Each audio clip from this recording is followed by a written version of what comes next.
Ladies and gentlemen, welcome one and all to Married Life Live, your all-time favorite date night with a purpose, and the purpose right now is to have fun. So sit back and relax, and it's time to play The Feud. Two married couples will compete for great prizes, but right now, here's your host, Jesse Mahana.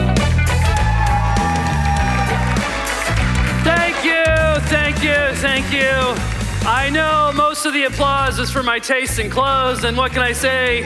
Appreciate it. This is what I'm gonna be wearing for me and my wife's date night. You're welcome, babe. So it's gonna be great.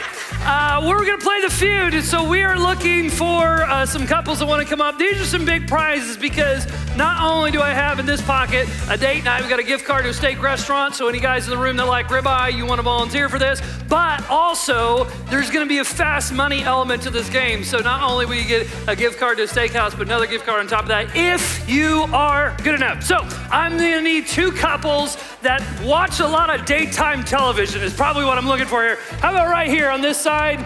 Yep, come on up here. Yep, the one waving his hands, that's great. Right here.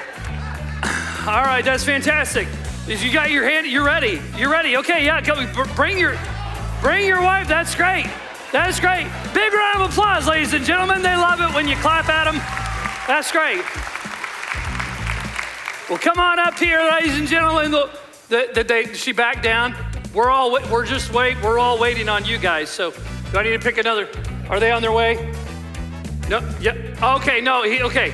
For you, just for you, I'm gonna say, oh, no, okay, we're coming. Ooh.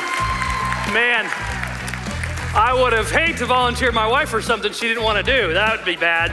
Good thing she's excited. Come on over here, guys. All right, let's get to know our couple here. What's your name? John. John and? Kelsey. Kelsey, how long have you guys been married? Almost 11 years. Almost 11 years. Let's hear it for these guys. John, I'm gonna let you hold that mic for me, all right? Thanks, sir. All right, and then over here, I know you guys couldn't be more excited to be here today. We're glad you're here. What's your name? Daniel. Daniel and? Amanda. Amanda, how long you guys been married? Just got engaged. Just got engaged.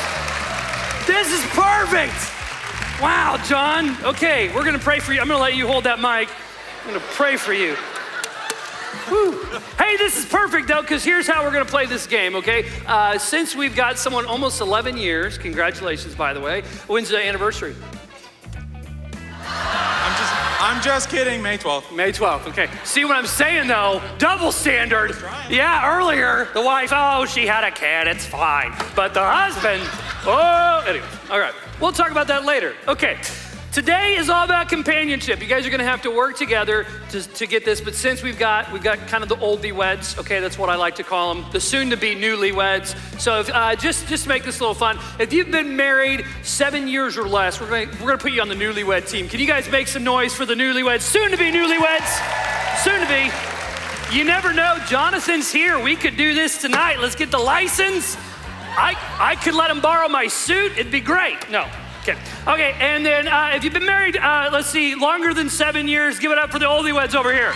Yeah. All right, you guys step up. We're gonna start with the husbands here. You guys are gonna buzz in, shake hands for me, husbands.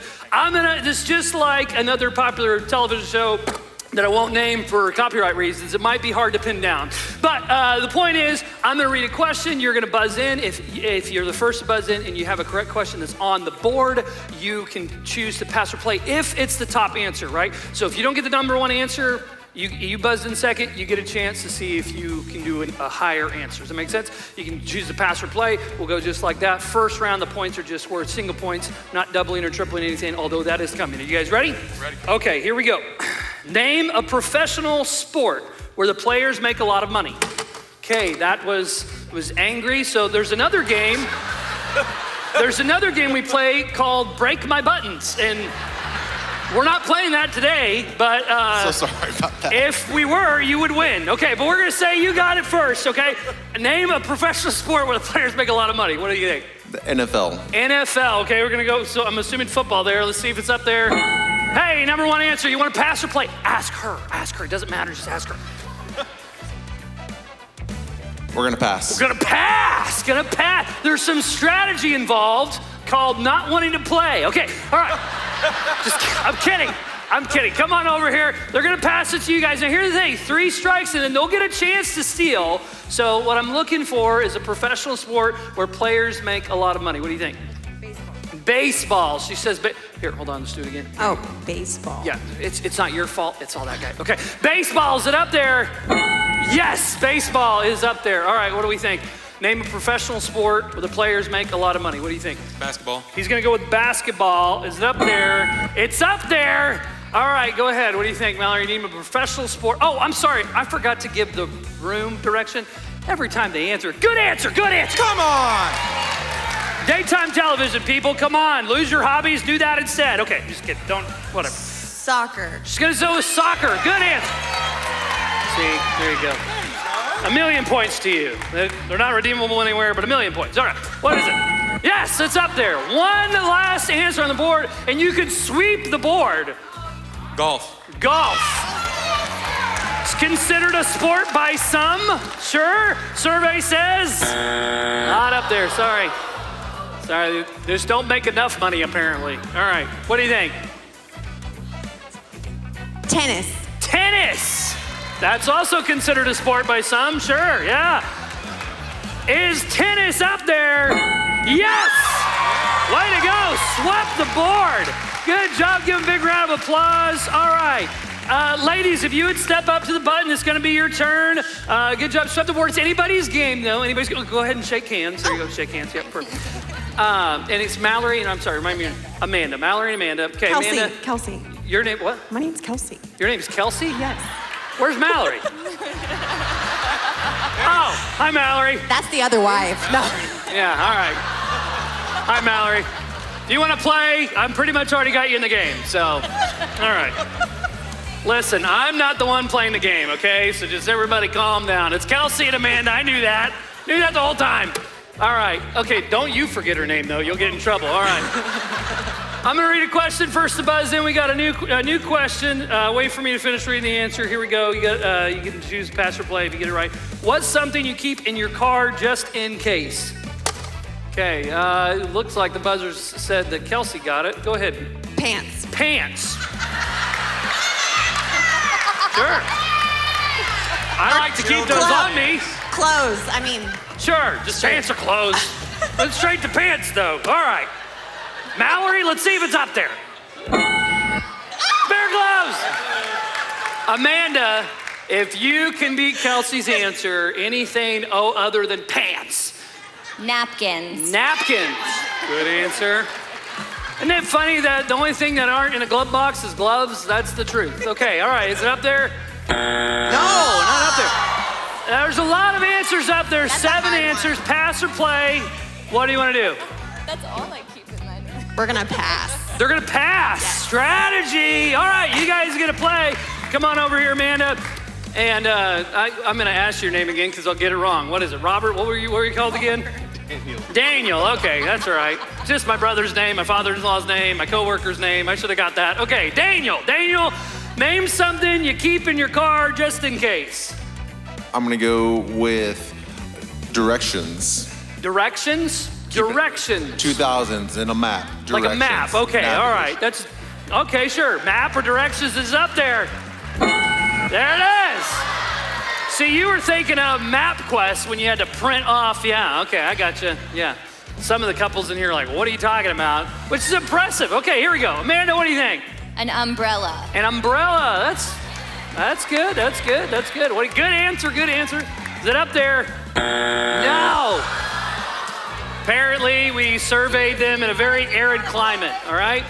All right, okay, go ahead, Daniel. Well, we do a lot of driving on the road, going to grandparents' house. Okay. So I'm going to say... Grandkids, no. Yes. I'm going to say wet wipes. Wet wipes, okay, wet wipes, sure. Totally different than napkins. Okay, is it up there? Not up there. Now, it looks like you're already getting together. You gotta wait for the second buzzer, but you're good now. You gotta get together, strategize, okay. 3 strikes, and you'll have a chance to steal. What do you think, Amanda? Oh, an ice scraper. An ice scraper. That is a good answer. Is it up there? Not there. Hey, nobody get upset with me, okay? I'm not actually doing the surveying, okay? I'm just up here. This is a wild crowd tonight, Tough you one. know? Yeah. Here's the thing. The thing about I was almost going to say the name of the show. The thing about The Feud is we survey people, and people are not necessarily smart. So the answer doesn't have to make sense. It's just enough people have to think it. You know what I'm saying? Okay, so you look like my guy. No, just kidding. I'm kidding. You're a good-looking guy. All right. What's something that you keep in your car just in case? Phone charger. Phone charger. Is it there? No. Points go to there. Good job. All right. Let's go ahead and see. This is driving me crazy. Number 8, what is it? A gas can. Sure, you run out of gas. Number 6, jumper cables. That's a good answer. Okay, number 4, spare tire. That makes sense. Number 3, first aid kit. Sure. Number 2, food or water. Sure. Number 1, money. Okay, keep a little cash in the car. Okay, good job. I'm gonna let you guys decide who has come up for the last round. Either one of you can come up. You decide as a couple. We've got one last question. Points are triple this time, okay? Go ahead and shake hands here. Daniel and is John? Yeah. John, I see I got your name right. Thank you. See, I'm not Mallory. Me and John are close. That's why I can say that. All right, you got your mic. Okay, you ready? Last time, you guys got this. This is gonna be who goes to Fast Money and gets a date night gift card. Other than feet, name something that runs. Man, that was close, but Daniel, you had it. What do you think? Shoes. Shoes. Shoes run, sure. That's totally different than feet. It's not the same thing at all. Is it up there?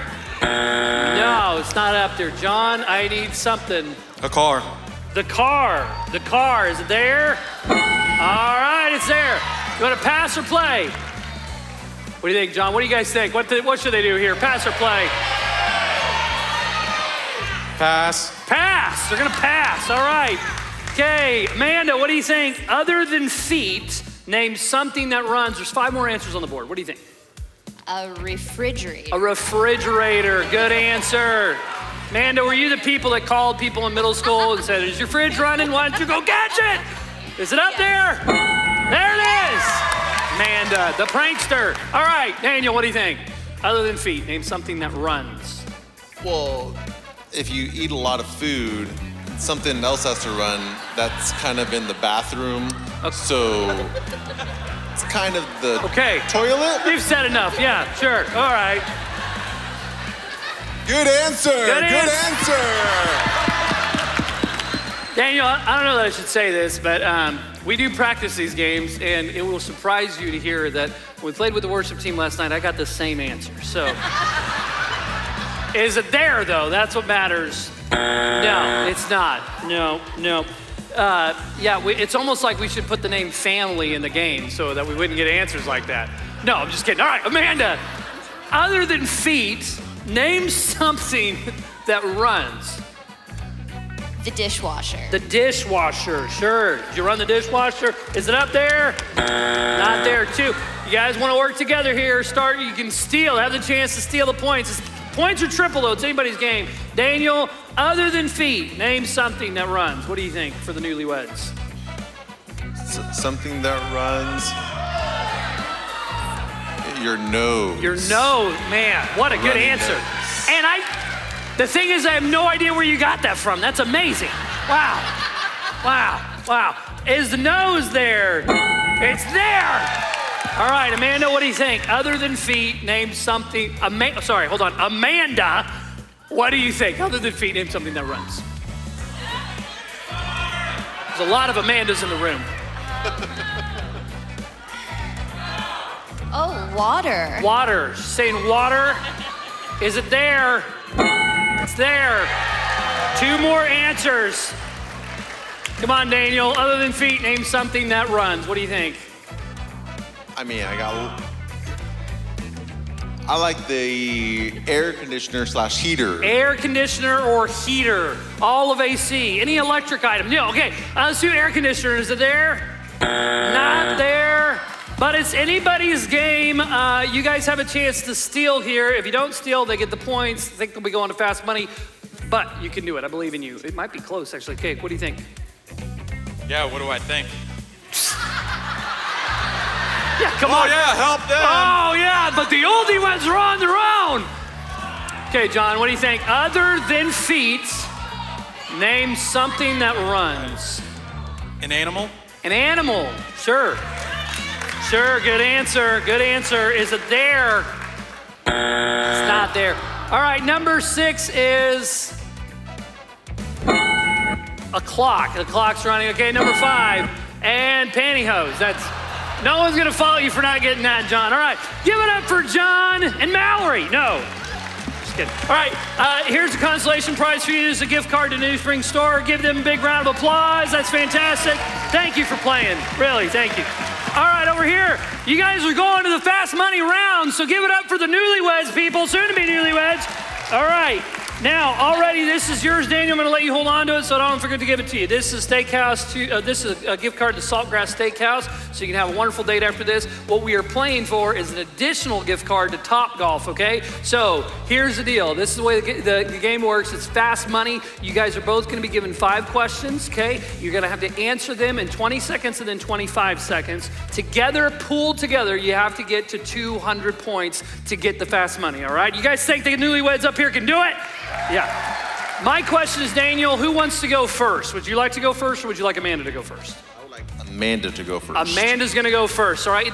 Don't you just love how supportive he is? That's right. All right, Daniel, I'm gonna have you go back there. Mr. Ray, he's got some headphones for you. We're gonna put Daniel in a place where he can't see or hear Amanda's answers. Amanda, step on up over here.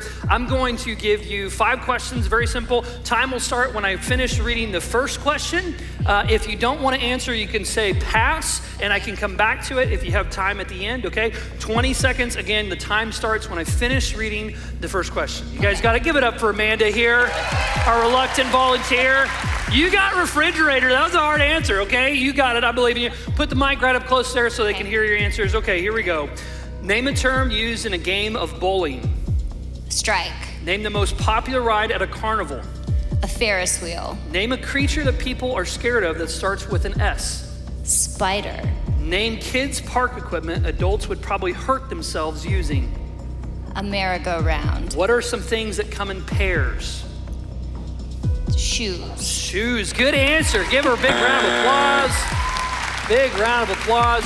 Amanda, steely calm, that was fantastic. Way to go. So 20 seconds are on the clock. I'm not sure how much time she had left, but that was quick. Okay, let's go ahead and go back through these and see how she did. Name a term used in a game of bowling. She said strike.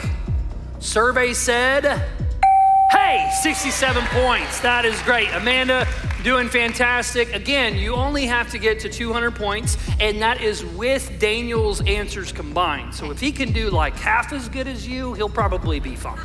Okay, all right, name the most popular ride at a carnival. You said Ferris wheel. Survey says, hey, not bad at all. We're halfway there, people. Okay, name a creature people are scared of that starts with the letter S. You said spider. Survey says, hey, there you go, 145. We're getting closer. Name kids' park equipment that adults would probably hurt themselves using. You said a merry-go-round. Survey said, hey, that's not bad. You're still on the board, 150. All he has to get is 50 points. Let's see what this last one is. What are some things that come in pairs? Shoes. Survey said, hey, 174. Give her a big round of applause. That was awesome. We're gonna cover up her answers. Let's cover up her answers. And Ray, let's go ahead and bring Daniel out, get those answers covered up for me, and we'll bring out Ray. Ray's gonna have 25 seconds to get these answered. He must be in the bathroom or something. Daniel, you coming, buddy? Something running? All right, here we go. Daniel's gonna come in. There we go. Give a big round of applause for Daniel. All right. Now, Daniel, come on over here. Daniel, I gotta tell you, you volunteering Amanda made me nervous, because I just wasn't sure how she would do. But she got 174 points. Yeah, so great job. So really, what I'm trying to tell you is you're about to marry up, buddy, okay? Just based on some of the questions I saw earlier you gave. Okay, so, but here's the deal. The bar is low. The bar is super low for you. We believe in you. You just got to get a few points to get us to 200. You're going to have 25 seconds on the clock, okay, because yours is going to be a little bit harder. If you give Amanda's answers, you're going to hear this sound. That means I can't accept it. I'm going to need another answer, okay? There's 5 questions. If you want to pass, you can say pass. I'll come back to it at the end if I have time, all right? You ready? You guys believe in Daniel here? Here we go. All right, Daniel, name a term used in a game of bowling. Strike. Name the most popular, Spare. Name the most popular ride at a carnival. Ferris wheel. Pass. Name a creature people are scared of that starts with an S. Repeat the question. Name a creature people are scared of that starts with an S. Spider. Snake. Name kids' park equipment adults would probably hurt themselves using. Slide. Name, what are some things that come in pairs? Earrings. Okay, we're gonna take earrings because I messed them up a little bit on that question. All right, good job. Give Daniel a big round of applause. That's great.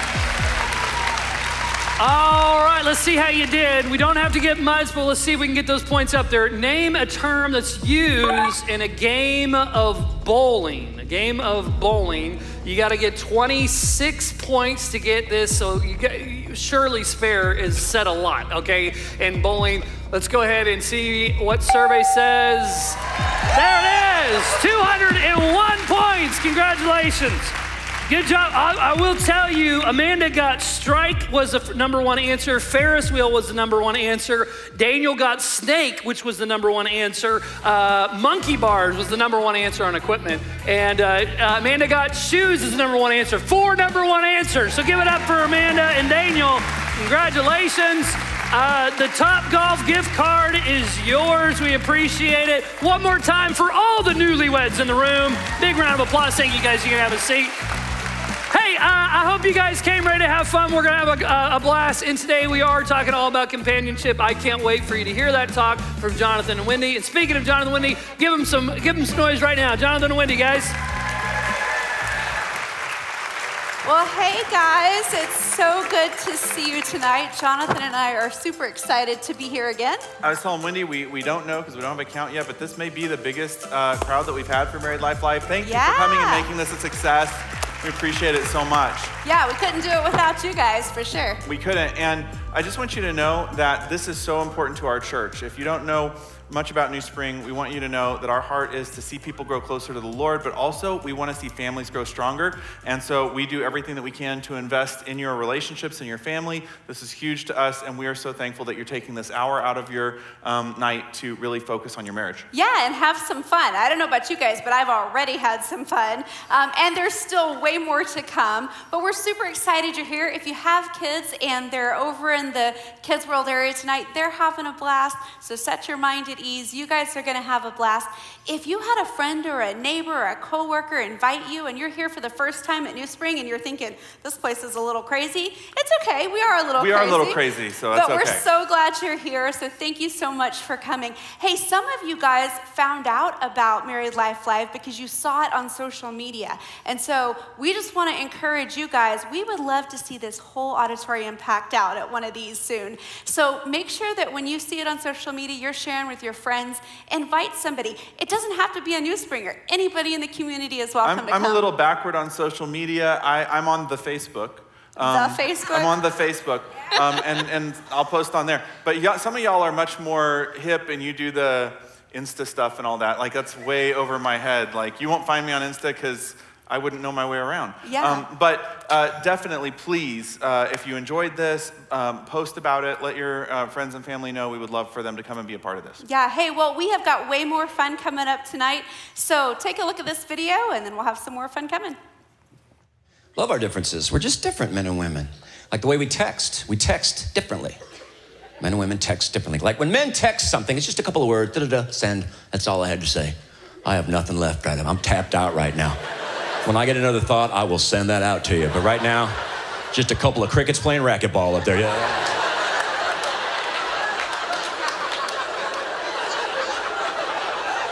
What are you thinking?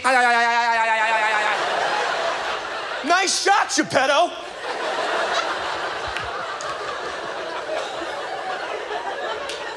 It's the only cricket name I could come up with. men. When women text, what are you doing? Oh, you look like a squirrel holding a nut. You're like, oh, yeah, I'm gonna tell her that too. Yeah, I got a carriage return on your phone. Sparks flying off your palms. This is the difference between men and women texting right here. This is an example text between my wife and I recently. This is, let's see here. This is my text to her right here. Hello, my darling. How you doing today? Send. And that's when the floodgates open. She was about to tell me. Now I'm going to read you her response. Good, I'm just so tired. Went to chiropractor. I'm super tight through shoulders and mid-back, so I loosened that up. He said, it sounds like my brain isn't shutting off for some reason. I asked him if it would be from playing electronic games before bed. He said, probably so. He said, try that, have a sip of wine before bed. If I don't sleep good the next week, come back and try acupuncture. Smiley face, I'm feeling very draggy, but still is Jack and Stacey, so it could be in the air. Have Jackson played Xbox before bed, so he could have the same issues.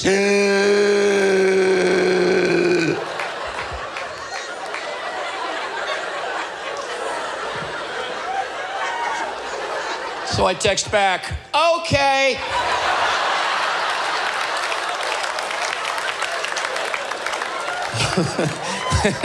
Actually, it was just, okay. That's all it was. I don't want to overdo it. Get a blister or something. Give it up for Tim Hawkins, y'all. All right. Hey, this is just for y'all's listening pleasure.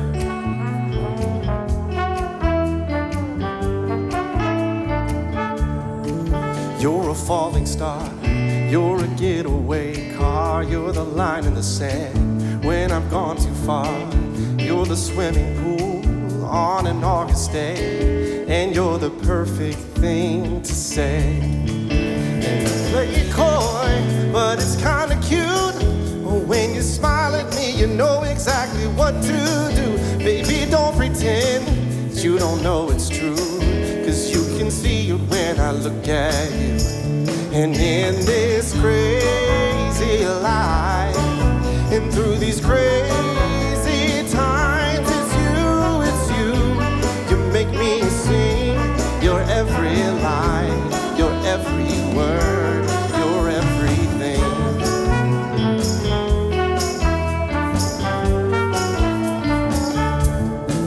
You're a carousel, you're a wishing well, and you light me up when you ring my bell. You're a mystery, you're from outer space. You're every minute of my everyday. And I can't believe that I'm your man, and I get to kiss you, baby, just because I can. Whatever comes my way, oh, you need it through, and you can see it when I look at you. And in this crazy life, and through these crazy times, it's you. You make me sing your every line, your every word, your everything.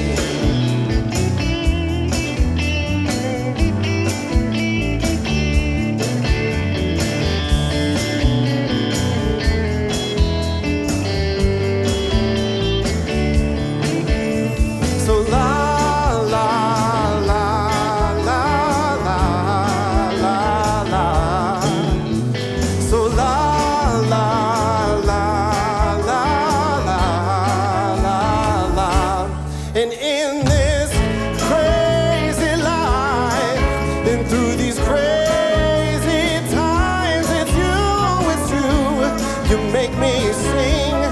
every line, your every word, your everything,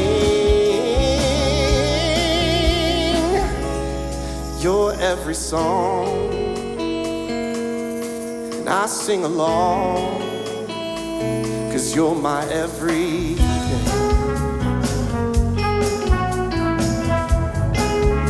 Yeah, yeah. So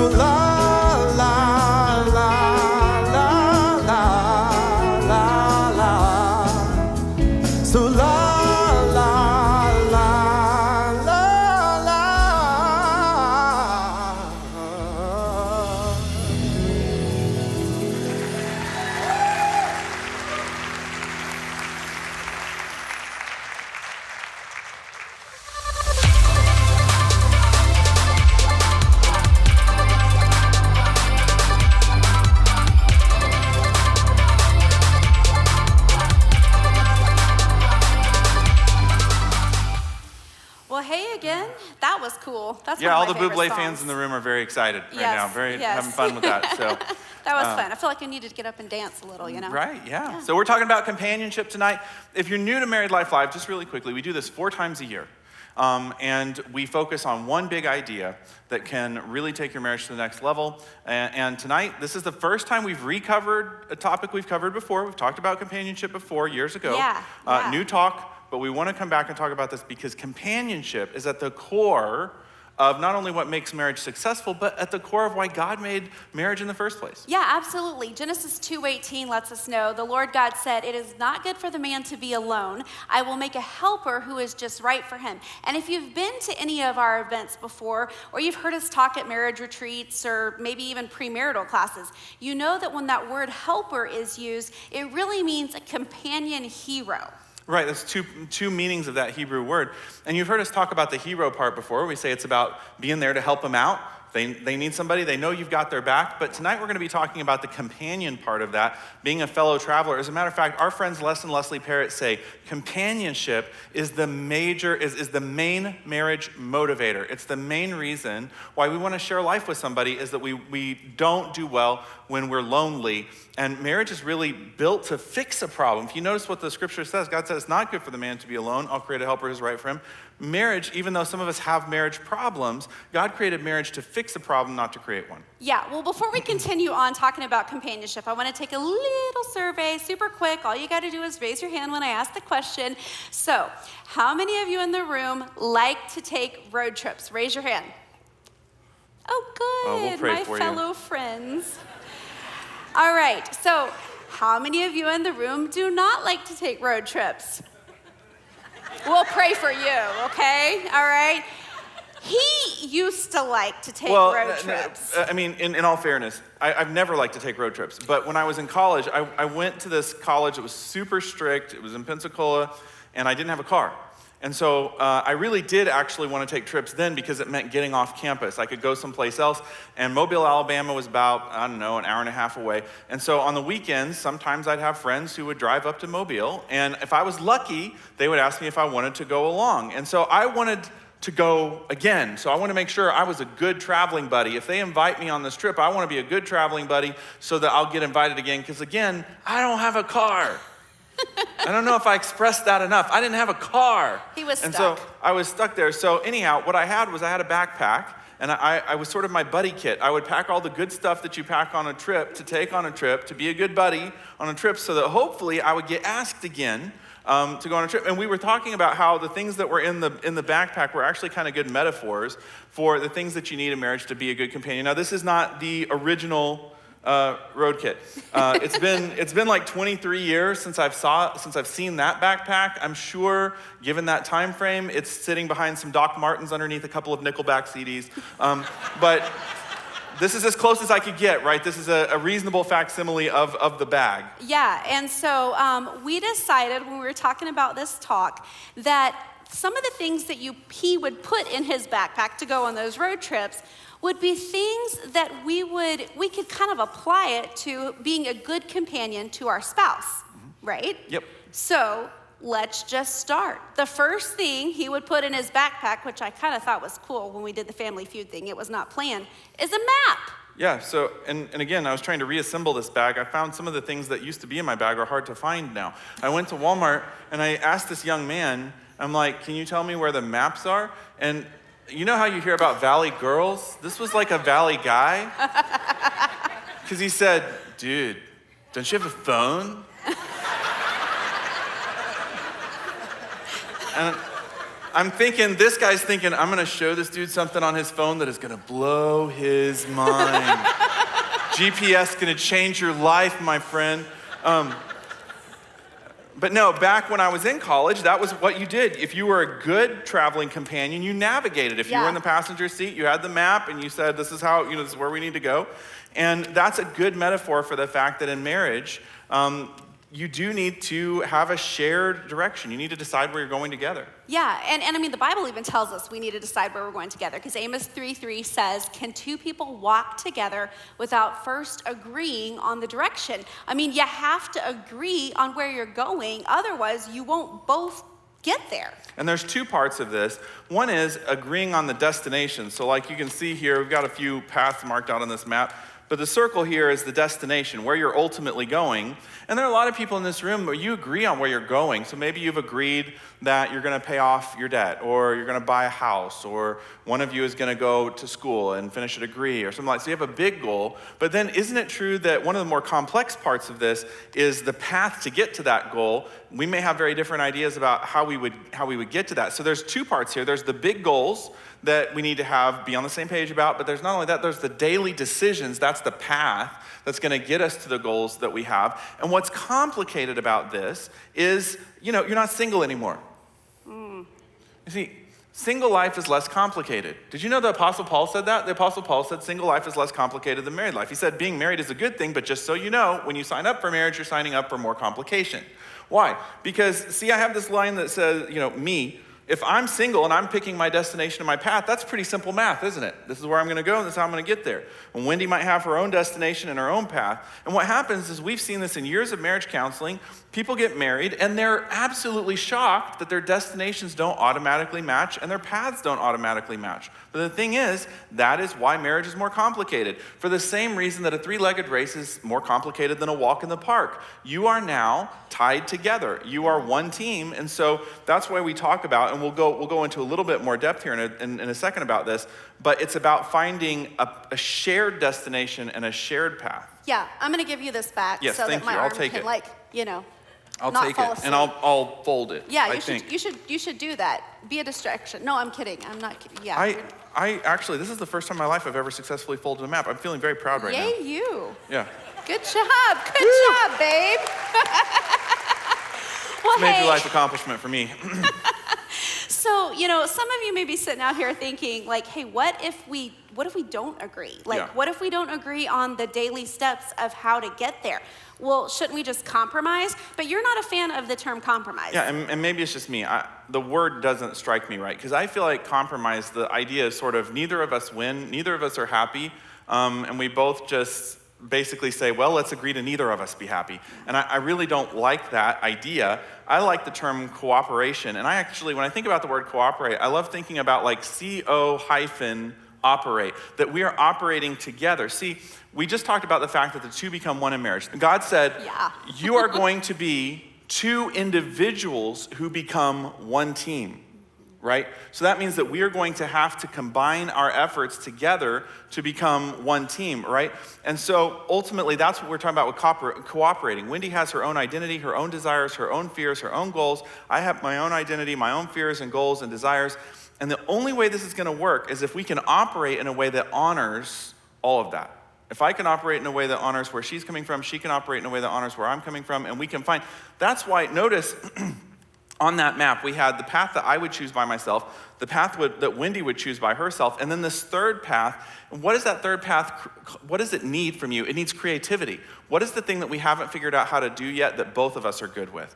What is the option? Because often there's like an option A and an option B. One of us is trying to spoon feed the other one our option, we should do this, and she's trying to spoon feed me her option, we should do this. But often what we need to do is develop the creativity to say, what is the option that we haven't thought of yet that all of us can be okay with? Absolutely, because we really, in order to be successful, we need to have ownership of the idea as a team. Jonathan was talking to one of his doctor friends one time, and they were talking about when they're dealing with critically ill patients. So say someone's in intensive care, and they've got a lot of issues going on. They have a whole team working with them. They have doctors and nurses and surgeons and maybe therapists of some type. And no one person gets to go in that intensive care stall and just make decisions. They have to work as a unit for the best interest of the patient. And so what they'll do even sometimes is they'll meet daily and they'll talk about that patient and what's going on and what's been happening.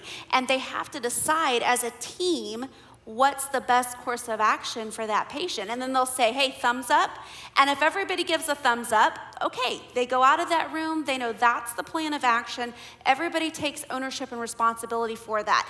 If somebody's saying, not quite happy with that yet, they're gonna start over because everybody needs to be okay and on board with what's going on. Yeah, Wendy's heard me say this so many times over the years when I've done a couple seminars, she's probably sick of it, but I've always said that in marriage, it does not work to have one person in the engineering car of that train and another person on the back of the caboose with their heels digging into the railroad ties as it goes down the track.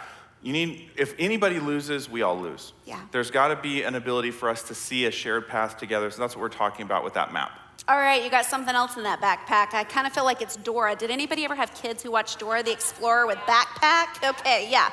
So he's pulling out, well, he wanted a book on tape. Well, that would have been true to the original backpack. But you couldn't find it because we're old. Apparently, even the used store, I went to the used bookstore, and even the used bookstores don't have cassettes anymore. I'm that old that cassettes are no longer there. But we would have these books on tape. We'd pop them in if we were on a trip. And I know some people listen to books on tape for entertainment. I had my group of friends, my friends, we were like, lifelong learners. We wanted to learn things. Nerds. And so nerds is another name for a lifelong learner. I love you. And so I'm appreciative of that. Dr. Nerd. Yeah, thank you. Yes, yeah, well, very, very nerdly. I'll accept it. I'll own it. We didn't practice that. But learning together is a way that we bond. We bond from learning together. But one of the things that Wendy and I have learned in the time that we've spent together working with couples is sometimes we'll work with a couple where one person has come to the conclusion that they pretty much have learned it all. Mm-hmm. And they don't really need to learn anything, but their spouse does. We call it the drop-off. And what I mean by the drop-off is I'll have a couple that'll sign up for counseling, and I don't do marriage counseling anymore. I did for 13 years. Now Rob does that on our staff. But a couple would come in to see me, and either, like, maybe it would be her, and she would sort of explain to me in the beginning of the appointment that she's good. He's the problem, fix him, right? Or she would come in, or he would come in and say, she's a mess, she's a hot mess, I'm actually doing quite well. She's a hot mess, so you need to fix her, right? That's what we call the drop-off, because it's like dropping somebody off at your doorstep and saying, fix them, and I'll come back and pick them up when they're good, right? Yeah. So I would always tell them, this isn't dog training. You don't get to bring something to me and say, make them behave, and then come back and pick them up. It doesn't work that way. Yeah. But the truth is, relationships don't work that way if we're not prepared to learn together. Yeah, we're not. And the thing is it may not even be your spouse in this situation. Maybe it's a coworker or a friend or a kid that you have, in your house. We know the hardest thing to do and the hardest relationship to be in and the hardest person to have on your team is that person who thinks they know it all, and they don't need any learning. They don't need any help. They've got it under control. Please don't let that be you. I know, take a second. I diverge, but take a second. Make sure that's not your heart attitude, because if you want your marriage to be awesome and amazing and powerful and connected, don't be that one that has that attitude of, I've got it all under control and I know it all. Right, and I don't think any of us would logically say that, but sometimes our emotions kick in, and we really do. Our gut says, I've got this. Actually, the biblical term for that is pride, that we get to the point where we feel like we've got it all covered. By the way, lest you think I'm pointing the fingers at anyone else, this is something I've struggled with, even in the context of Married Life Live. The very first Married Life Live that we did, this has been, 3 years ago, something like that? Yeah, because this is number 11, so yeah. Yeah, so, and I've been speaking, in front of large groups since 2007 or so for a while. And, but Wendy and I hadn't spoken a lot together. At retreats, we'd done some speaking together, and we'd done groups. A couple of smaller things. But this is bigger, and so we were talking about it and putting the talk together, and Wendy said, I want to rehearse the talk, and I said, no. I don't do that. I don't rehearse talks. It's all in the notes. Look in the notes. We'll go out there. As long as you follow the notes, it'll be fine. But no, I don't rehearse talks. And we had kind of a little bit of a tiff over that. And I was basically saying, look, I know what I'm doing. If you just follow me, everything will be fine, right? And we had a fight the first day of Married Life Live. We talked about it in Married Life Live, because in a pastor's family, everything is fair game, to talk about. But it really was a thing for us. But what happened, God does have a way of humbling you. Not too long after that, I was speaking on a weekend. I just knew in my heart I wasn't connecting. It wasn't working for me. And so I thought, time for me to start over. I called a friend of mine who's a best-selling author and a world-famous speaker, and I said, would you coach me up on speaking? And he said, yeah, I'll do that. And we started to work together, and he helped me deconstruct everything I'd ever learned how to do and start over. Bass metal, all the way down, and rebuild it up. And guess what one of the very first things he told me I had to do was? I had to rehearse the talk, right? you win, right? But what was funny about that was there's something about being, there's in the army they used to say, I'll bust you so low you'll have to salute civilian. Sometimes you get, like, God will do that. He'll demote you until you really are at the bottom level. But the great thing about that is when you're learning together, you get closer that way. Yeah. And we did. We learned a lot about speaking together in that season where I was having to relearn everything.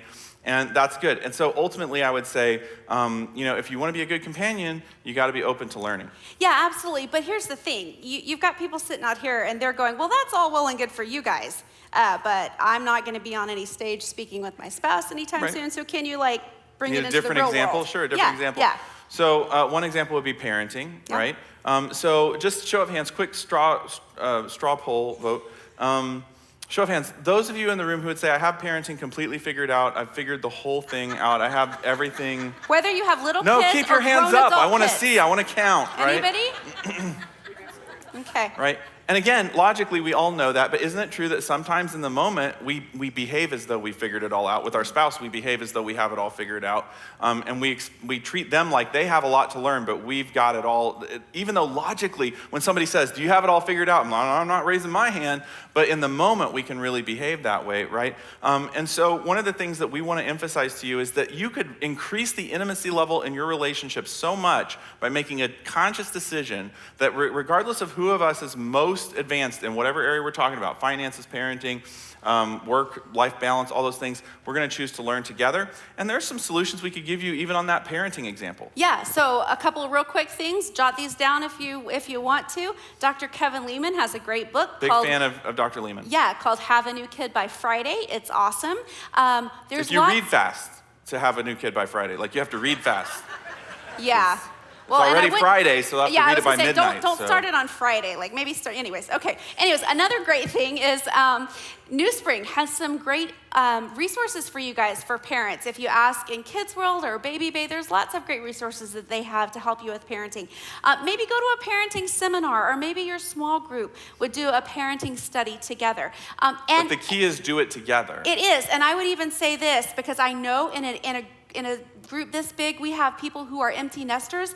Amen, awesome, that we're gonna be there sooner than we Lord willing. To think. At some point, we're gonna be there. There are great books on parenting as empty nesters. So, email me if you want those titles. Yeah, But, so moving right on. One other thing that I have in here, and if any of y'all, we'll play Family Feud for a second. What are you, sure is in here?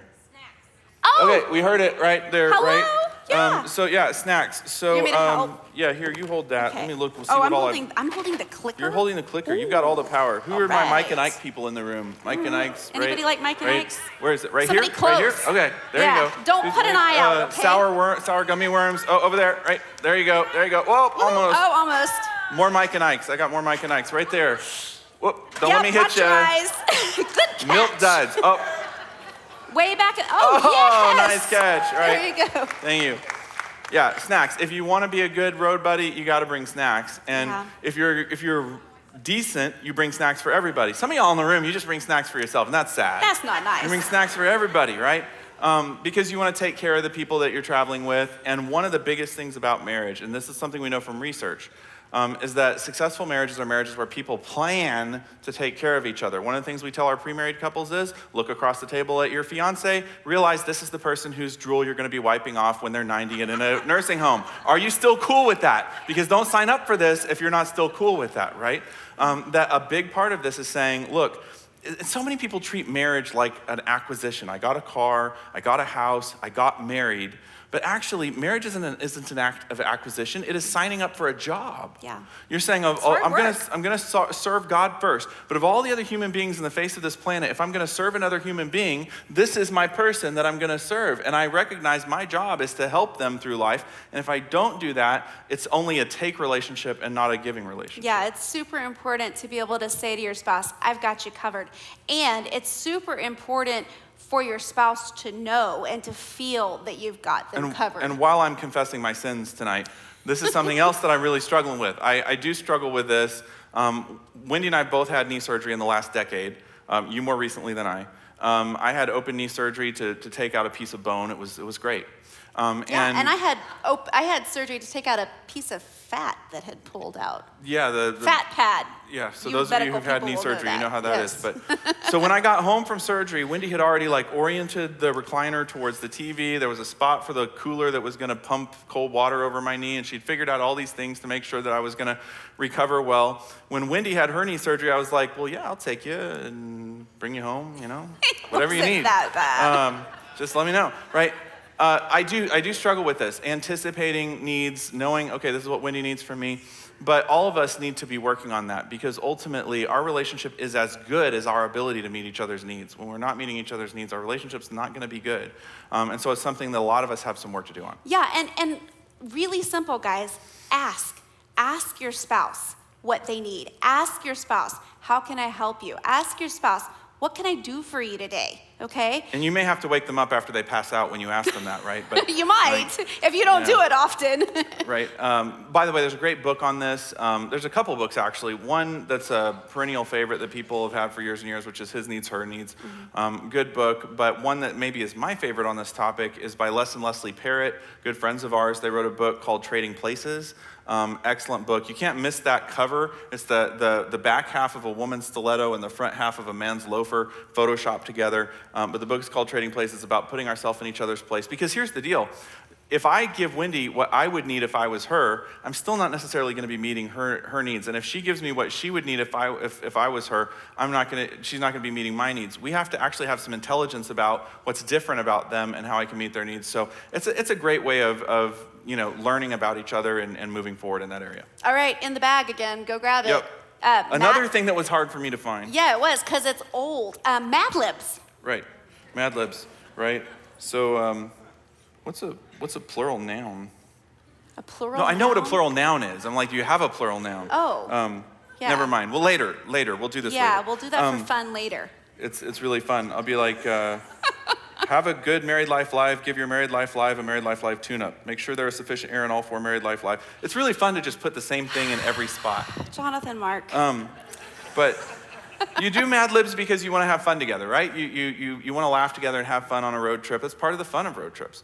And one of the things that I do, many of you know that I both work here at New Spring and then I'm also involved in academia and research, and my area of research is burnout.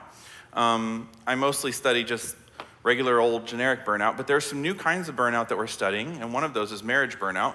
It's a new term. We don't have a lot of research on it, but the idea is that the same thing that happens with work burnout, I get completely depleted of energy. I don't have any energy to bring to my work. And on top of all that, I begin to just get really down about my work. I kind of get cynical about it. I start to withdraw from it. Same things can happen in marriage. I can start to get really just done. I don't have any energy. I start to really kind of isolate. I pull away. I don't have the same passion for my marriage I once had, and I start to kind of become kind of disconnected. And so it's very important. A lot of what we're learning about this is very powerful, but one of the things that we're learning is just like regular burnout, one of the ways we recover from this is learn ways to inject energy back in. We've depleted the gas tank. We got to find ways to put gas back in the tank. And one of the things we know that energizes marriages is having fun together, laughing together and having fun together. And so if you want to, Wendy used the term when we were talking about this before, plug in the phone at the end of the day, because you depend on that phone, so you need it to be charged. Well, you also depend on your marriage. So you have to be intentional about what are you going to do to put energy back in that marriage, because life will drain the energy for you. You're going to have to be intentional about putting energy back in. Yeah, and let me just say to you guys tonight, awesome job, because you're here and you are investing and you are having fun. So this is definitely one way that you can kind of plug that cord in and energize your marriage. Maybe some of you are here and you're thinking, you know what, we do a pretty good job of this. You know, we kind of laugh, we kind of have fun, and we're good. Jonathan and I have been in those phases. We've been in some phases where we do date nights really well. We've also been in some stages where maybe not so well, depending on what's going on in life. But I would just say this, if you happen to get to a stage in your relationship where it's like, okay, this is like boring and it's in a rut. I mean, we kind of got there. I was tired of, dinner and a movie. I mean, if you can find a movie. I was gonna say mainly because there's pretty much nothing decent on in movies nowadays, but I was tired of that. And so this was probably 7 or 8 years ago. I was like, I'm just gonna get on Groupon and see if we can find something fun to do. And so I'm looking through and I saw this thing, I'd really not heard of it before, and it was called an escape room. And You heard of these? They lock you in. They lock you in. And they give you puzzles to solve. And if you're a good boy and girl and solve all the puzzles, they'll let you back out, you know? I'm thinking, this is not something I want to do. Like, this sounds like a terrorist kind of situation. Like, they're going to lock us in a room and only let us out if we solve puzzles, right? Yeah, he wasn't real hip I on was the not idea. I was not happy.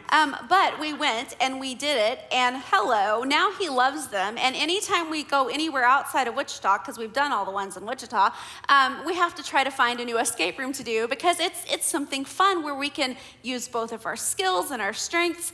And yeah, so using creativity to have fun together. To have fun, and yeah. She did it again. She booked something for us. There's this thing coming up. It's not happened yet. No. There's somebody coming to Wichita who's going to do an impersonation of Winston Churchill. Well, no, it's a monologue. Like, I understand celebrity impersonations, right? It's it's like a monologue of Winston Churchill and like his famous say. He's British. Yeah, I know he's British. I get it. I know, but it's gonna be fun.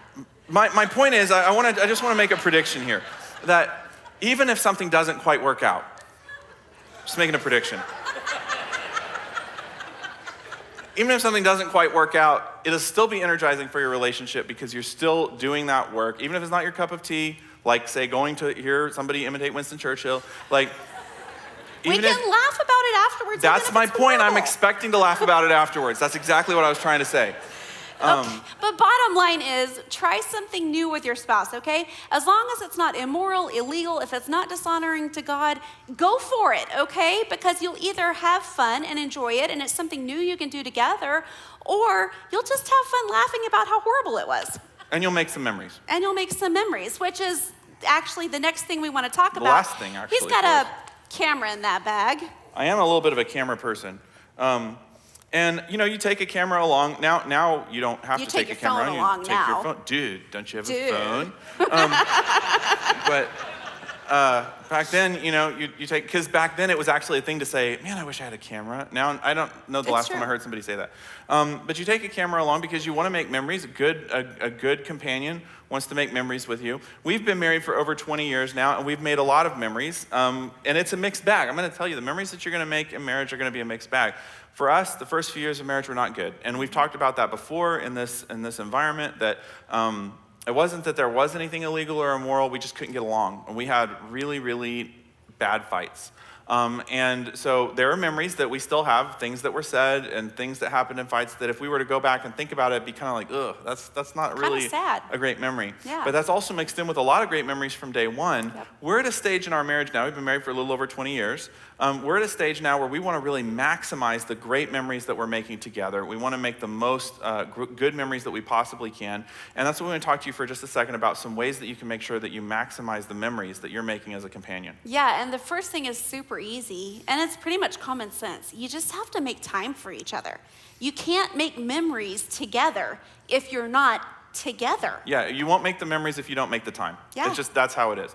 And we've talked about this before. We had a big thing up here on the stage in one of Married Life Lives where we graphed it. If you have 24 hours in the day, and then we just started to talk about the normal things that take time away from our day. By the time we were done, we hadn't spent any time on spouse yet, and we were in negative numbers, because that's the way life will work. If you give your spouse whatever is left over at the end of the day, there won't be anything left to give them.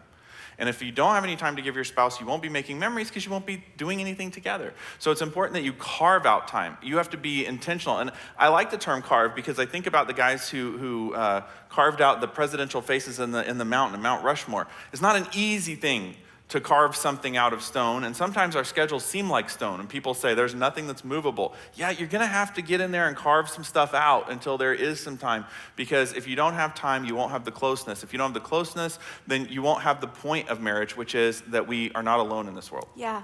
Another thing is, don't treat your marriage like a fixed interest rate loan, okay? Like when you're trying to buy your first house and you've saved up and you've got good credit scores and you've worked so hard to get that first loan, and you lock it in and you're like, woohoo, 4.2%, all right, I'm done, I can relax now. That's not what marriage is. There is no such thing as locking it in. And I've worked with guys, you've heard us talk before about guys in frantic mode, that it's like they didn't know anything was wrong with their marriage ever. And then suddenly she's leaving and he's in my office like, what do I do? What do I do? What do I do? Right? And he's like, I didn't even know we had a problem, right? But part of that is that idea that it's locked in. Of course, we're good. We're married, right? What else? You know, I mean, She like knows I love her. we crossed the finish line. Like we treat the marriage altar like the finish line. Like we're there, we're done. Like, so it's locked in. And there is something that is locked in. When we get married, it's a covenant before God. We're saying this is a lifelong commitment. In a sense, we're locking that in. But the energy that keeps us connected day to day, that's never locked in. That's something we have to fight for. We have to work for it. It's never going to be there on autopilot. Yeah. All right, well, really quickly, we're almost done with this list. You're going to have to say no to some really good things in order to be able to say yes to the most important things. I was talking to my dad about this yesterday. I said, the hardest thing and I've had this problem since I was a little kid. The thing that I struggle with the most is deciding between two good choices or two bad choices. I so love it in life when there's clearly a good choice and clearly a bad choice, and the math is kind of already done for me. But in life, you're gonna have a lot of good choices that you can use your time for. They're good things. They're undoubtedly things that are, have redeeming qualities. But there are going to be some things that are good that you're going to have to actually say no to if you want to have the latitude, the margin, and the ability to say yes to the best things. Yeah. So we have to repair that no reflex. Some of us, our no reflex has been out of order for a long time. We don't say no to anything, right? So long as it's not bad, we tell people, yeah, I'm good with that. We're going to have to actually develop the ability to say no when it's going to preclude our actually investing in our family. Yeah. Yeah, and lastly, we're going to have to be picky about what you decide to remember. Remember when we were saying we have some memories from our marriage that they're not the greatest memories, okay? We have some good ones, but we have some that are not so great. And as a rule, you're going to have to be, let's say, not picky, discriminatory about what you remember. What you choose to remember. And we're not talking about ignoring or not remembering abuse destructive behaviors, because that you should not ignore, you should not forget it, you should get help for it and find somebody that you trust to make wise choices and get help with that. Yeah. We're talking about like annoyances, somebody, just being a little There's a question on the premarital assessment that we use that says, does your fiance have any annoying habits? And usually people say yes, but when people say no, I go, you lie. Either that or you just haven't been around them long enough. Wait, come back and see me here in a few months. We'll talk, right? But truthfully, right, being able to say, because here's the thing about, I am a little bit of a camera nerd. Wendy actually was cool with me getting some new camera gear. So I've been walking around here taking new pictures, not with this one, but with another one. But one of the things about being a photographer, and you see Dale's photography all over the campus, is figuring out what should be in the picture and what shouldn't be in the picture. Actually, that's pretty much the main difference between an excellent photographer and an okay photographer, is being able to determine what belongs in the picture and what doesn't belong in the picture. And that's what we're talking about. Ultimately, the memories that I make, I need to ask myself, do I really want to dwell on this? Do I want to carry this around with me? Is this something that belongs in the picture, or is it something that doesn't? I'll give you an example. Again, this is like Jonathan confesses his sins night. What is wrong with that? I don't know. You're the one who's doing it, so I'm not telling your stories. We went to Jamaica in 2015, and I don't travel internationally a lot, but I do fly quite a bit. And when I travel by myself, I move quickly. I'm very fast. I try not to check bags if I can help it. I tend to be the person who just wants to get in and get out. So when I travel with other people, they slow me down. I'm sorry. It's okay mostly. So we're, the trip has gone really lovely, and we still think back on that trip. It's been 8 years now, and we look back on it, what a wonderful trip that was. We had such a good time, and at this stage in our relationship, very low conflict. We didn't really have conflict on most of the time, so it wasn't surprising to us that we had the majority of the trip, didn't really have any kind of tension between us. Then we get to the airport on the way back, and you have to go to this kiosk and punch in your passport numbers, get all that correctly set up so you can start the process of going through all the red tape to leave to go back to the States. And I punched in mine correctly, as you would, and put everything in there like this is how it's supposed to be. Now, I don't remember exactly what happened, but I had the impression that Wendy did not punch her things in correctly. Now, in my mind, I'm thinking this is gonna slow us down, we're gonna miss our flight, we're probably gonna end up in a Jamaican jail. Like, I'm thinking that's probably likely, right?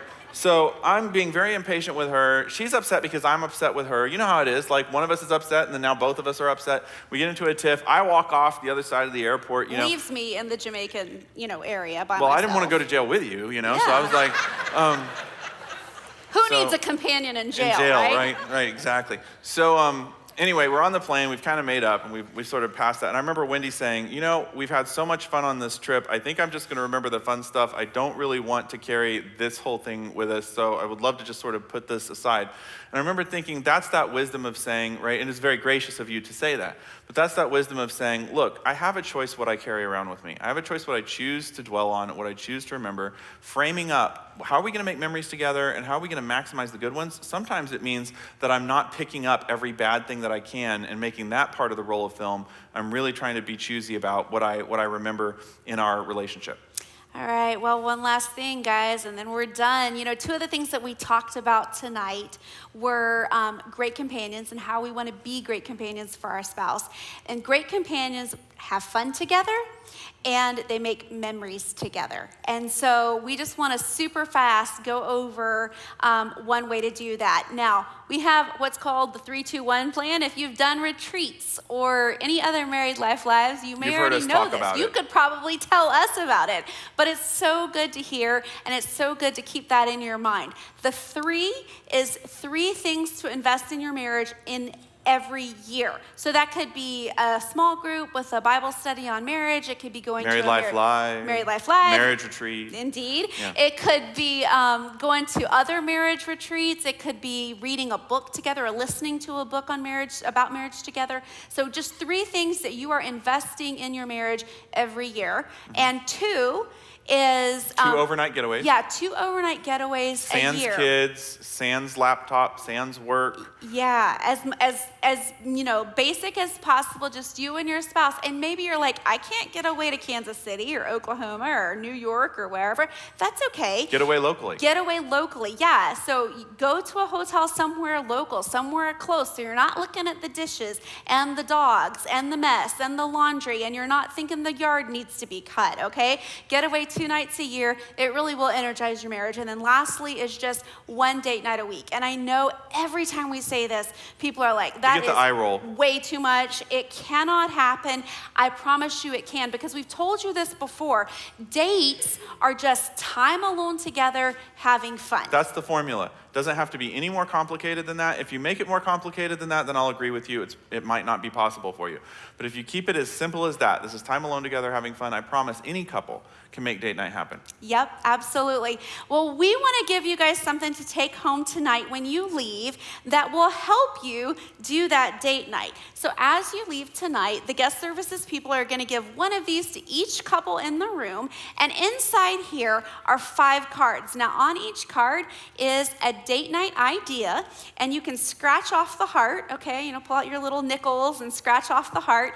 I would suggest that you only do one at a time, and then you go and you do that date night idea. There's 5 of them, so that's more than a month's worth of dates if you do a date night a week. It is, and just so you know, not everybody has the same dates. So you will not have the same dates as the couple that you're sitting next to. There's a bunch of different date nights in here, date night ideas in here. And so we want you guys to take this and have fun with it. Use these, have fun, and become stronger companions. Because you know what?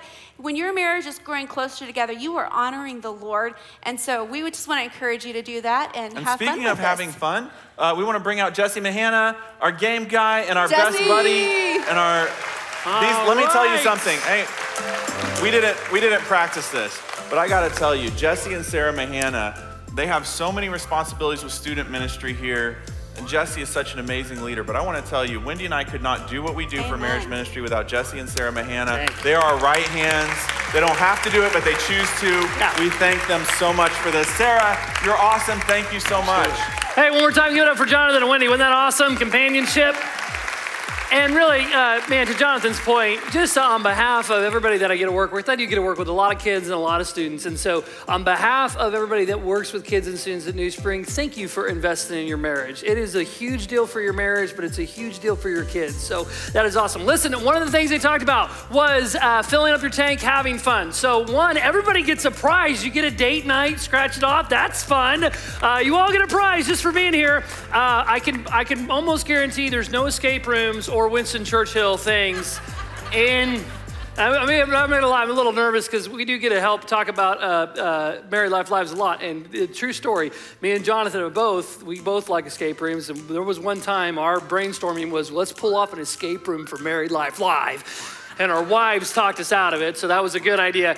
But the reason why I say that is in about 3 months, I'm gonna be up here dressed as Winston Churchill. It's gonna happen. He's gonna love it, and it's gonna come up anyway. So look forward to that. Don't put down the dates. Now, here's the deal. This game is for everybody in the room. We're gonna play a game to give away some more prizes. You already got a prize of a date night, but we're gonna give away some coffee cards and a New Spring gift card. So everybody stand up for me. This game is called Super Combo. Normally, if we're playing this game in any of our student environments, we'll have you find a pair, but you came with your spouse or your engagement partner or whatever. So you're gonna stay with them, okay? So you're gonna work together. Now here's the thing. Some of you in the room you don't like that I'm even having you stand up right now. You're like, I just wanted to come and sit. Listen, we say this in student ministry too. It takes more courage to have fun than be cool, okay? Just have fun. Wives, you can take a selfie of your spouse doing these silly actions, okay? It's fun. You're gonna make memories together. Nobody in the room cares what you look like. They're too busy worried about what they look like, okay? So just have fun with your spouse, okay? Here's the way it's gonna work. We're gonna pick a category in Super Combo. Sarah, if you would pick a category for me. And then as a pair, as a partnership, you're gonna pick which one you wanna go with. So, okay, here we go, battle games. You're gonna pick, we're gonna start nice and easy. This is not hard or embarrassing. You're gonna do rock, paper, scissors. Sticks is a game that not many people have played, or thumb wrestling, okay? You're gonna pick one of those, and then we're gonna eliminate 2 of them, okay? So you gotta pick what you wanna do and stick with it. We're gonna cycle through. If you did not pick the winning one, you're eliminated. You don't get the cool prizes that I have up here. You just get a laugh at everybody else while they play the game, okay? All right, here we go. You ready? Go ahead, pick and stick it, people. Pick and stick it with your spouse. Thumb wrestle, rock, paper, scissors, or sticks. We're gonna eliminate 2 of them. Boom, there it is. So if you are thumb wrestling, stay standing for me. If you're anything else, grab a seat. Good job. You're bad at this game. It's okay. That means nothing. It means nothing, really. Okay, let's pick a different category, Sarah. Pick a different category here. Let's see. Where's it gonna land? Where's it gonna land? Hopefully a good one. There you go, funny faces. Up the ante a little bit, okay? Embarrass yourself. Okay, you got the blowfish. This is a good one to take a selfie with. You got the moose, you got the unicorn, okay? Go ahead and pick it and stick it. Be brave. I like it. Look good, Nick. That's great. All right, we're gonna eliminate 2. Got the blowfish up here. The moose. Woo. High 10, good job. Pick another category, Sarah. Let's pick another one. Let's make them do something really embarrassing. Come on, dance party movies, greetings, air band. Dinosaurs, this is my favorite. All right, okay, either the brontosaurus, the pterodactyl, or the T-Rex, okay? Have fun with it. Go ahead and pick it and stick it. You look great, you look great. All right, here it goes. There's a lot of T-Rexes in the room. That's fantastic. All right. Okay, grab a seat. Man, you guys are really good at this game. Let's pick another category, Sarah. Nobody wants to do the T-Rex again. Let's see what it is. Hey, greetings. Here we go. This one will be easy. All right, pick one and stick with it. You got a fist bump, you get a high five, you got the low five. Go ahead and pick it and stick it. Let's run it. Run it, Sarah. 1, 2, 3, 4. We got quite a few players still. This is fantastic. There it is. Fist bump. Fist bump. Who's left? How many we got here? 1, 2. Let's do one more round. Let's do one more round, then we're gonna bring you guys down to the front, okay? Here we go. Sarah, let's pick another category, and we'll go through this. What other category you got? How about airband? Airband would be fantastic. Dance party. Dance party's good. Okay, here we go. Pick it and stick with it. Chicken dance, dab, or the YMCA. Go ahead and pick one and stick with it. We got some dabbers. We got the Y. I don't see very many chicken dance. Oh, there you go. There's a couple. Hey! All right. The dab. Okay, if you had the dab, you don't have to come up on stage, but just come down front for me, okay? Come down front for me, because we're gonna keep you honest. All of you that have been cheating, no, I'm just kidding. I'm sure you haven't been cheating. All right, come on down, come on down. Let's pick a good category, line up. Here we go. Come on down to the front. We got 1, 2, 3, 4, 5, 6, 7, 8 couples. Give it up for these 8 couples. Yeah. Now, nobody cares. You guys, back to back, face to face, or side hug, okay? Keep the face to face clean for us, all right? Here we go. Okay, here we go. Go with the side hug. Here we go. Face to face. All right, here we go. Whoa, here you go. Here's a coffee card for you guys. Everybody that made it to the semifinal round can win some coffee cards. Give these guys a round of applause. You've already won, but just stay up here for me. All right, who else? Here we go, there you go. There you go. You guys eliminated. Good job. Give them a big round of applause. There you go. Is that Mallory that won? Mallory? Oh, no, it was Amanda. All right. Good job, Daniel. Man, 2 games in a row. Look at you. All right. Okay, here we go. Now, air guitar, air singer, air drums. I got a $25 gift card to the New Spring store. We got 3 couples. You can't pick the same thing, okay? You all got to pick something different. They're going with microphones. What do you guys want? They're going with guitar. Means you guys are left with drums. Okay, here we go. Final round. Make some noise for the winners here. Here we go. Who's it gonna be? Hey, the air guitar. Give it up for these guys. Congratulations. Hey, we're almost done. We're gonna send you out with some fun. Turn to your spouse and say, honey, no matter what, I'll be there for you. Take it away, Austin. Yeah, y'all can stand up for this next one and do your best air guitar. Come on now.